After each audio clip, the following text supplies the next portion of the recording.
महाराष्ट्रातील 48 जागांच्या मतदानाची प्रक्रिया आता आटोपलेली। याचा निकाल 4 जूनला लागून त्याच दिवशी कोणाचं सरकार येणार हे स्पष्ट होणार आहे। मात्र सध्या काही राजकीय विश्लेषकांच्या मते महाराष्ट्रात महायुतीला फटका बसत असल्याचा अंदाज आहे। अशा वेळी मुख्यमंत्री एकनाथ शिंदे यांचं मुख्यमंत्रीपद धोक्यात असल्याच्या बातम्या येत आहेत। मग खरंच एकनाथ शिंदेचं मुख्यमंत्रीपद जाणार का, की फक्त या वावड्या ठरणार, तेच आपण या व्हिडिओमध्ये पाहणार आहोत। त्यासाठी हा व्हिडिओ शेवटपर्यंत पहा।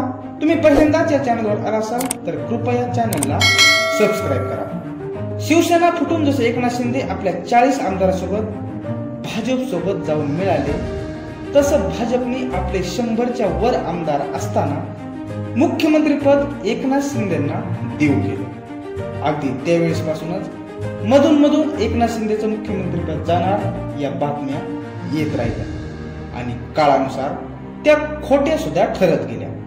आता मुख्यमंत्री म्हणून एकनाथ शिंदे आपला 2 वर्षाचा कार्यकाल पूर्ण करतायत। पण आता झालेल्या लोकसभा इलेक्शन मध्ये एकनाथ शिंदेचे 15 उमेदवार रिंगणात होते। त्यापैकी 13 उमेदवारांची लढत थेट शिवसेना ठाकरे गटाशी झालेली, तर फक्त 2 जागेवर काँग्रेसशी त्यांची लढत झालेली। अशा वेळी आमदार खासदारांच्या संख्येवरून इलेक्शन कमिशनने शिंदेची शिवसेना खरी असल्याचा निर्णय दिलेला होता। मग आता शिवसेना फुटीनंतर खरी शिवसेना कोणाची याचा निर्णय जनतेच्या मतदानातून स्पष्ट होणार। जनतेच्या न्यायालयात जर आपले खासदार एकनाथ शिंदे निवडून आणू शकले नाही, तर उद्या शिंदे गटाचं पक्ष आणि पक्षचिन्ह राहणार नसल्याच्या बातम्या आहेत। मग अशा वेळी आपल्या फायद्यासाठी शिवसेना फोडूनही फायदाच होत नसल्यामुळे भाजप एकनाथ शिंदेंना मुख्यमंत्रीपदी कायम ठेवेल ही शक्यता फार धूसर आहे।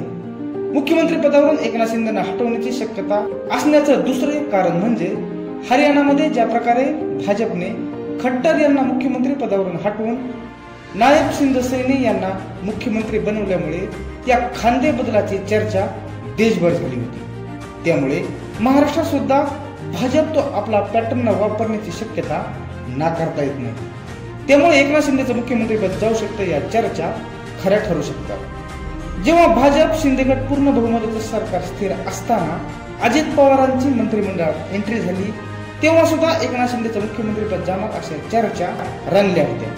पण या सुद्धा फक्त चर्चा राहिल्या। त्यामुळे खरंच 4 जूनच्या निकालात अपेक्षेप्रमाणे शिंदे गटाला जर कमी जागा मिळाल्या तर शिंदेचं मुख्यमंत्रीपद जाणार का, याबाबत तुम्हाला काय वाटतंय? तुमच्या प्रतिक्रिया कमेंट करून सांगा। व्हिडिओ आवडला असेल तर व्हिडिओला लाईक करा, शेअर करा आणि सोबतच चॅनलला सबस्क्राईब करायला मात्र विसरू नका। धन्यवाद।